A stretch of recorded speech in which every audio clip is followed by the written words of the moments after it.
বাবা, ব্যথা কি একটু কমেছে?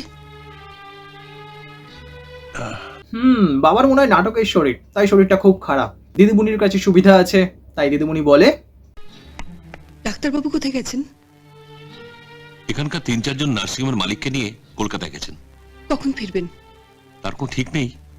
প্রতাপবাবু কি? হ্যাঁ, বাবার বুকটা আবার ব্যথা করছে।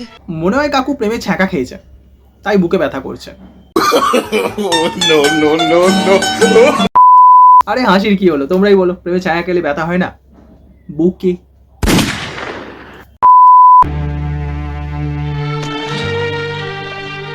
ব্যাঞ্জো, এনাকে দেখে মনে হচ্ছে তো কেউ এনার ইজ্জত নিয়ে চলে গেছে।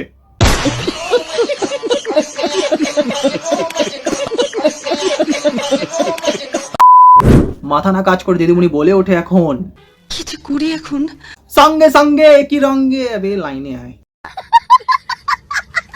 সঙ্গে সঙ্গে দিদিমণি চাকর বলে ওঠেন, সরকারি হাসপাতালে নাকি একটা দারুণ ডাক্তার এসেছেন, ওনাকে নিয়ে আসেন। থাম তো, সরকারি হসপিটালে ডাক্তার দেখবে বাবাকে? দিদিমণির টাকার বড্ড গরম, দেখেই মনে হচ্ছে ওনার আছে চরম, না মানে টাকা। তাই দেরি না করে খুঁজতে গেলেন ডাক্তার একা। ডাক্তারবাবু ফিরেছেন? না,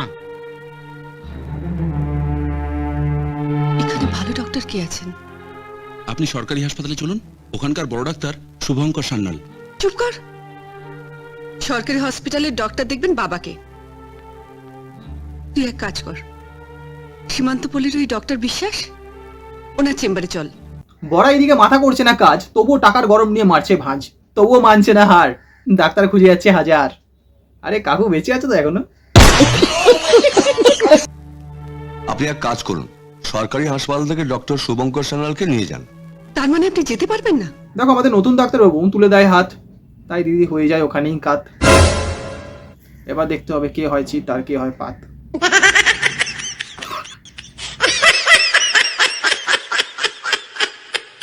আমি হার্টের ডাক্তার নই, কারো শরীর নিয়ে এক্সপেরিমেন্ট করা আমার উচিত হবে না। তাহলে আমাকে ডক্টর শুভঙ্কর সান্যালের ওখানে পাঠাচ্ছেন কেন? উনি কি হার্টের ডক্টর? শুধু হার্ট নয়, শুনে শুনে সব বিষয়ে স্পেশালিস্ট। রাখুন স্পেশালিস্ট।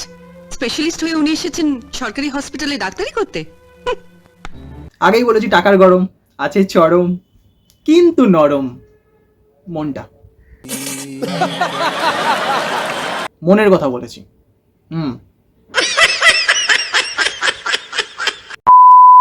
হ্যাঁ বন্ধুরা, আজকের মতো এতটাই। ভিডিওটা ভালো লাগলে একটা লাইক শেয়ার নিশ্চয়ই করে দিতেই পারো। আর হচ্ছে ভিডিওটা পার্সোনালি কাউকে শুট করার জন্য ছিল না, সম্পূর্ণটাই এন্টারটেনমেন্টের জন্য ছিল, তাই মনে রাখলেই হয়। চলো আজকের মতো টাটা, বাই বাই। কারা যেন ভালোবেসে আলো জ্বেলেছিল, সূর্যের আলো তাই